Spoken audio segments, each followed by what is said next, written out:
ایک چھوٹے سے گاؤں میں علی نام کا ایک نیک لڑکا رہتا تھا۔ علی بہت محنتی تھا لیکن اس کا گھر غریب تھا۔ وہ روز جنگل سے لکڑیاں کاٹ کر گاؤں سے بیچتا اور اسے گھر کا خرچہ چلاتا۔ ایک دن علی جنگل میں لکڑیاں کاٹ رہا تھا، اچانک سے ایک عجیب سی آواز سنائی دی، ٹن ٹن ٹن۔ علی نے آواز کے پیچھے جا کر دیکھا تو ایک چھوٹی سی سنہری گھنٹی زمین پر پڑی تھی۔ گھنٹی پر کچھ چمکتی ہوئی لکیریں بنی ہوئی تھی جیسے کوئی جادوئی نشان ہو۔ علی نے گھنٹی اٹھائی تو اچانک ایک نرم سی آواز آئی، مجھے بچاؤ اور جو چاہو مانگو۔ علی حیران رہ گیا لیکن اس نے ہمت کر کے گھنٹی بجائی۔ گھنٹی بجتے ہی سامنے ایک روشن بادل نمودار ہوا اور اس میں سے ایک پری نکلی۔ پری نے کہا، یہ جادوئی گھنٹی ہے، جو بھی اسے بجائے گا اس کی ایک خواہش پوری ہوگی، لیکن یاد رکھو خواہش نیک ہونی چاہیے۔ علی نے سوچا میری ماں بیمار ہے، اگر وہ ٹھیک ہو جائے تو سب سے بڑی خوشی ہوگی۔ اس نے پری سے یہی مانگی۔ پری نے مسکرا کر کہا، تمہاری ماں بالکل ٹھیک ہو جائے گی۔ جب علی گھر پہنچا تو واقعی اس کی ماں ہنستی مسکراتی نظر آئی۔ علی بہت خوش ہوا لیکن گاؤں کے کچھ لالچی لوگ یہ بات جان گئے۔ انہوں نے علی سے گھنٹی چھیننے کی کوشش کی۔ ایک دن وہ علی کے پیچھے جنگل گئے اور گھنٹی چھین کر اپنی خواہشات مانگنے لگے۔ کسی نے سونا مانگا، کسی نے محل، لیکن ہر خواہش کے ساتھ ان کی لالچ بڑھتی گئی۔ آخر میں جب ایک آدمی نے کہا، مجھے پوری دنیا کی دولت چاہیے، تو گھنٹی زور سے بجی اور اچانک وہ سب لوگ پتھر کے مجسمے بن گئے۔ علی نے یہ منظر دیکھا تو پری پھر نمودار ہوئی اور کہا، یہ گھنٹی اب کسی لالچی کے ہاتھ میں نہیں جانی چاہیے، تمہاری نیک نیتی کی وجہ سے تمہیں ہمیشہ تمہارے پاس رہے گی۔ علی نے گھنٹی سے وعدہ کیا کہ وہ اسے صرف اچھے کاموں کے لیے استعمال کرے گا اور اس نے گاؤں کے غریب لوگوں کی مدد کرنا شروع کر دی۔ گاؤں خوشحال ہو گیا اور سب علی کو دعائیں دینے لگے۔ ایک چھوٹے سے گاؤں میں علی نام کا ایک نیک لڑکا رہتا تھا۔ علی بہت محنتی تھا لیکن اس کا گھر غریب تھا۔ وہ روز جنگل سے لکڑیاں کاٹ کر گاؤں سے بیچتا اور اسے گھر کا خرچہ چلاتا۔ ایک دن علی جنگل میں لکڑیاں کاٹ رہا تھا، اچانک سے ایک عجیب سی آواز سنائی دی، ٹن ٹن ٹن۔ علی نے آواز کے پیچھے جا کر دیکھا تو ایک چھوٹی سی سنہری گھنٹی زمین پر پڑی تھی۔ گھنٹی پر کچھ چمکتی ہوئی لکیریں بنی ہوئی تھی جیسے کوئی جادوئی نشان ہو۔ علی نے گھنٹی اٹھائی تو اچانک ایک نرم سی آواز آئی، مجھے بچاؤ اور جو چاہو مانگو۔ علی حیران رہ گیا لیکن اس نے ہمت کر کے گھنٹی بجائی۔ گھنٹی بجتے ہی سامنے ایک روشن بادل نمودار ہوا اور اس میں سے ایک پری نکلی۔ پری نے کہا، یہ جادوئی گھنٹی ہے، جو بھی اسے بجائے گا اس کی ایک خواہش پوری ہوگی، لیکن یاد رکھو خواہش نیک ہونی چاہیے۔ علی نے سوچا میری ماں بیمار ہے، اگر وہ ٹھیک ہو جائے تو سب سے بڑی خوشی ہوگی۔ اس نے پری سے یہی مانگی۔ پری نے مسکرا کر کہا، تمہاری ماں بالکل ٹھیک ہو جائے گی۔ جب علی گھر پہنچا تو واقعی اس کی ماں ہنستی مسکراتی نظر آئی۔ علی بہت خوش ہوا لیکن گاؤں کے کچھ لالچی لوگ یہ بات جان گئے۔ انہوں نے علی سے گھنٹی چھیننے کی کوشش کی۔ ایک دن وہ علی کے پیچھے جنگل گئے اور گھنٹی چھین کر اپنی خواہشات مانگنے لگے۔ کسی نے سونا مانگا، کسی نے محل، لیکن ہر خواہش کے ساتھ ان کی لالچ بڑھتی گئی۔ آخر میں جب ایک آدمی نے کہا، مجھے پوری دنیا کی دولت چاہیے، تو گھنٹی زور سے بجی اور اچانک وہ سب لوگ پتھر کے مجسمے بن گئے۔ علی نے یہ منظر دیکھا تو پری پھر نمودار ہوئی اور کہا، یہ گھنٹی اب کسی لالچی کے ہاتھ میں نہیں جانی چاہیے، تمہاری نیک نیتی کی وجہ سے تمہیں ہمیشہ تمہارے پاس رہے گی۔ علی نے گھنٹی سے وعدہ کیا کہ وہ اسے صرف اچھے کاموں کے لیے استعمال کرے گا اور اس نے گاؤں کے غریب لوگوں کی مدد کرنا شروع کر دی۔ گاؤں خوشحال ہو گیا اور سب علی کو دعائیں دینے لگے۔ ایک خوبصورت گاؤں جہاں بچے کھیل رہے تھے۔ اچانک علی اور فاطمہ کو ایک پرانا نقشہ ملتا ہے جو زمین پر پڑا تھا۔ نقشے پر ایک سونے کا نشان بنا ہوا تھا اور نیچے لکھا ہوا تھا، جو یہ خزانہ ڈھونڈے گا وہ جادوئی طاقتوں کا مالک بنے گا۔ علی اور فاطمہ تجسس میں پڑ جاتے ہیں اور خزانہ ڈھونڈنے کے لیے نکل پڑتے ہیں۔ راستے میں وہ بستی کے بزرگ بابا عنایت سے ملتے ہیں جو انہیں خبردار کرتے ہیں، یہ خزانہ جادوگر کا ہے، اس سے دور رہنا وہی بہتر ہے۔ لیکن بچے نہیں مانتے اور رات کے اندھیرے میں جنگل کی طرف بڑھتے ہیں اور جنگل میں خوفناک آوازیں، چمکتے درخت اور اڑتے جگنو نظر آتے ہیں۔ آخر کار وہ ایک پرانی حویلی میں پہنچتے ہیں۔ حویلی کے دروازے پر لکھا ہوا ہے، یہاں قدم رکھا تو واپس ممکن نہیں۔ علی حوصلہ کرتا ہے اور اندر داخل ہوتا ہے۔ داخل ہوتے ہی دروازہ خود بخود بند ہو جاتا ہے۔ اندر جادوگر موجود ہے۔ وہ کہتا ہے، تم میرے خزانے کے پیچھے آئے ہو، اب تو ہمیشہ کے لیے میرے قیدی بنو گے۔ بچوں کو اپنی عقل سے جادوگر کو شکست دینی ہوتی ہے۔ فاطمہ کو یاد آتا ہے کہ نقشے پر ایک خاص علامت بنی تھی جو جادوگر کو کمزور کر سکتی ہے۔ وہ جلدی سے ہی وہی علامت زمین پر بناتی ہے وہ علامت زمین پر، اور جادوگر کا جادو ختم ہو جاتا ہے۔ جادوگر بھاگ جاتا ہے اور خزانہ بچوں کو ملتا ہے، لیکن وہ خزانہ سونے کا نہیں بلکہ ایک کتاب ہوتی ہے جس میں لکھا ہوتا ہے اصل طاقت علم ہے۔ بچے خوش ہو کر واپس آ جاتے ہیں اور گاؤں والے ان کی بہادری کو تعریف کرتے ہیں۔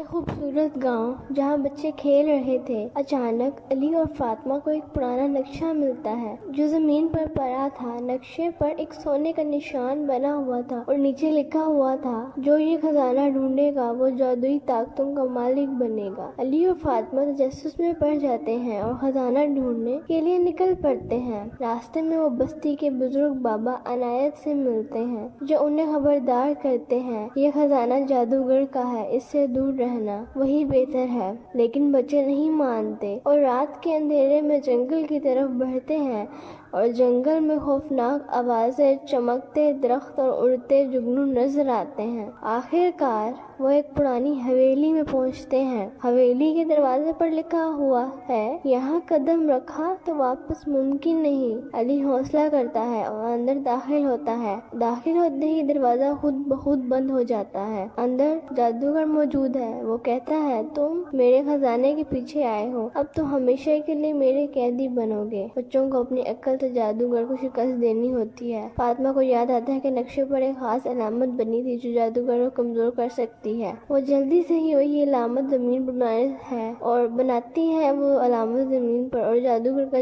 جادو ختم ہو جاتا ہے۔ جادوگر بھاگ جاتا ہے اور خزانہ بچوں کو ملتا ہے، لیکن وہ خزانہ سونے کا نہیں بلکہ ایک کتاب ہوتی ہے جس میں لکھا ہوتا ہے اصل طاقت علم ہے۔ بچے خوش ہو کر واپس آ جاتے ہیں اور گاؤں والے ان کی بہادری کو تعریف کرتے ہیں۔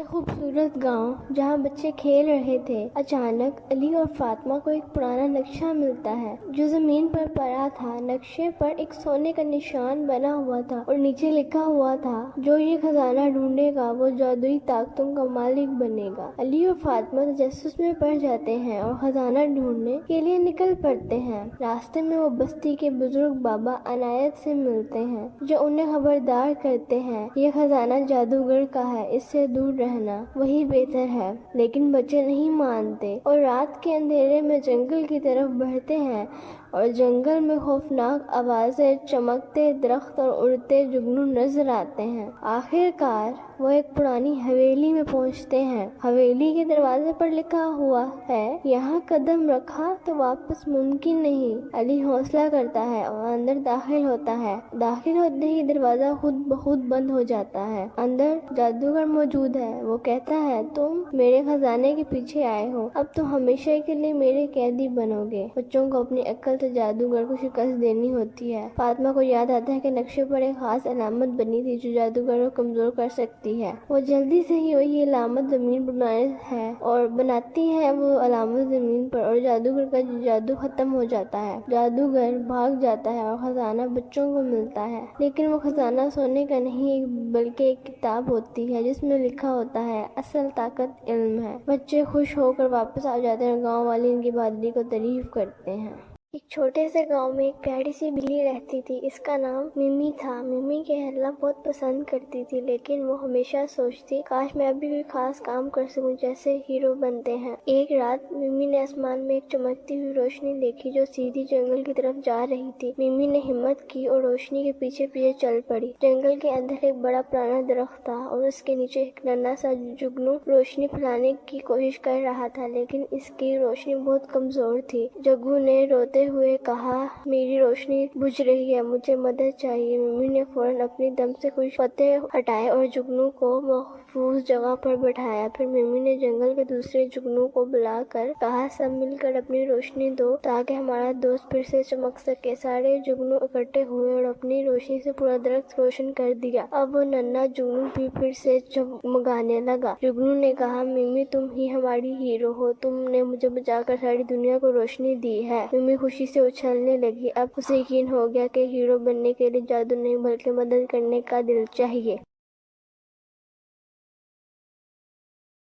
ایک چھوٹے سے گاؤں میں ایک پیاری سی بلی رہتی تھی۔ اس کا نام ممی تھا۔ ممی کھیلنا بہت پسند کرتی تھی، لیکن وہ ہمیشہ سوچتی کاش میں بھی کوئی خاص کام کر سکوں جیسے ہیرو بنتے ہیں۔ ایک رات ممی نے آسمان میں ایک چمکتی ہوئی روشنی دیکھی جو سیدھی جنگل کی طرف جا رہی تھی۔ ممی نے ہمت کی اور روشنی کے پیچھے پیچھے چل پڑی۔ جنگل کے اندر ایک بڑا پرانا درخت تھا اور اس کے نیچے ایک ننھا سا جگنو روشنی پھیلانے کی کوشش کر رہا تھا، لیکن اس کی روشنی بہت کمزور تھی۔ جگنو نے روتے ہوئے کہا، میری روشنی بجھ رہی ہے، مجھے مدد چاہیے۔ ممی نے فوراً اپنی دم سے کچھ پتے ہٹائے اور جگنو کو محفوظ جگہ پر بٹھایا۔ پھر ممی نے جنگل کے دوسرے جگنو کو بلا کر کہا، سب مل کر اپنی روشنی دو تاکہ ہمارا دوست پھر سے چمک سکے۔ سارے جگنو اکٹھے ہوئے اور اپنی روشنی سے پورا درخت روشن کر دیا۔ اب وہ ننھا جگنو بھی پھر سے جگمگانے لگا۔ جگنو نے کہا، ممی تم ہی ہماری ہیرو ہو، تم نے مجھے بچا کر ساری دنیا کو روشنی دی ہے۔ ممی خوشی سے اچھلنے لگی۔ اب اسے یقین ہو گیا کہ ہیرو بننے کے لیے جادو نہیں بلکہ مدد کرنے کا دل چاہیے۔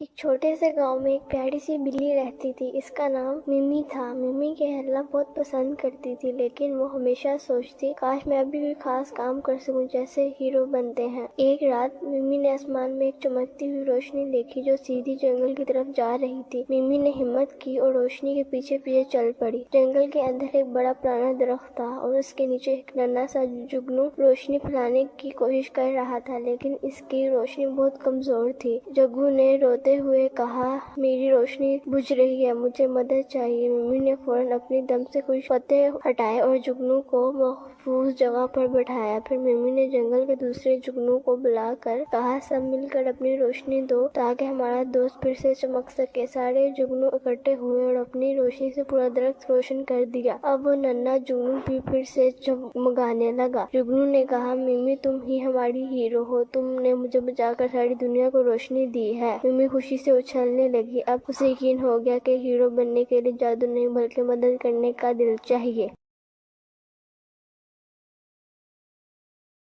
ایک گاؤں میں ایک ٹوپی والا رہتا تھا۔ وہ روز صبح اپنی ٹوکری میں رنگ برنگی ٹوپیاں رکھ کر دوسرے گاؤں میں جاتا اور بیچتا۔ اس کا کام چھوٹا تھا مگر وہ بہت محنتی اور خوش اخلاق انسان تھا۔ ایک دن گرمی بہت زیادہ تھی۔ ٹوپی والا سر پر ٹوپی رکھے، کندھے پر ٹوکری اٹھائے جنگل کے دوسرے راستے گاؤں جا رہا تھا۔ راستے میں ایک بڑا سایہ دار درخت آیا۔ وہ تھک چکا تھا تو اس نے سوچا ذرا آرام کر لوں پھر آگے چلوں گا۔ اس نے ٹوپیوں سے بھری ٹوکری نیچے رکھی اور درخت کے نیچے لیٹ کر سو گیا۔ اس درخت پر کچھ شرارتی بندر رہتے تھے۔ انہوں نے نیچے رکھی ٹوکری میں رنگین ٹوپیاں دیکھی تو بہت خوش ہوئے۔ ایک ایک بندر نیچے آیا، ٹوپی اٹھائی اور اپنے سر پر پہن لی۔ پھر سب بندر درخت پر واپس چڑھ گئے اور ٹوپیوں کے ساتھ کھیلنے لگے۔ کچھ دیر بعد جب ٹوپی والا جاگا، اس نے دیکھا کہ اس کی ٹوکری خالی ہے۔ وہ گھبرا گیا، اوہ میری ساری ٹوپیاں کہاں گئیں؟ پھر اس نے اوپر دیکھا تو بندر درخت پر بیٹھے ہنس رہے تھے اور ٹوپیاں پہلے رکھی تھی۔ ٹوپی والا پہلے تو پریشان ہوا اور پھر سوچنے لگا۔ اچانک اسے یاد آیا کہ بندر نقل کرتے ہیں۔ اس نے اپنی ٹوپی اتاری اور زمین پر پھینک دی۔ یہ دیکھ کے سارے بندر بھی نقل میں اپنی اپنی ٹوپی نیچے پھینکنے لگے۔ ٹوپی والا فوراً دوڑا، ساری ٹوپیاں اکٹھی کی اور مسکراتے ہوئے آگے روانہ ہو گیا۔ عقل اور ہوشیاری سے ہر مسئلہ حل ہو سکتا ہے۔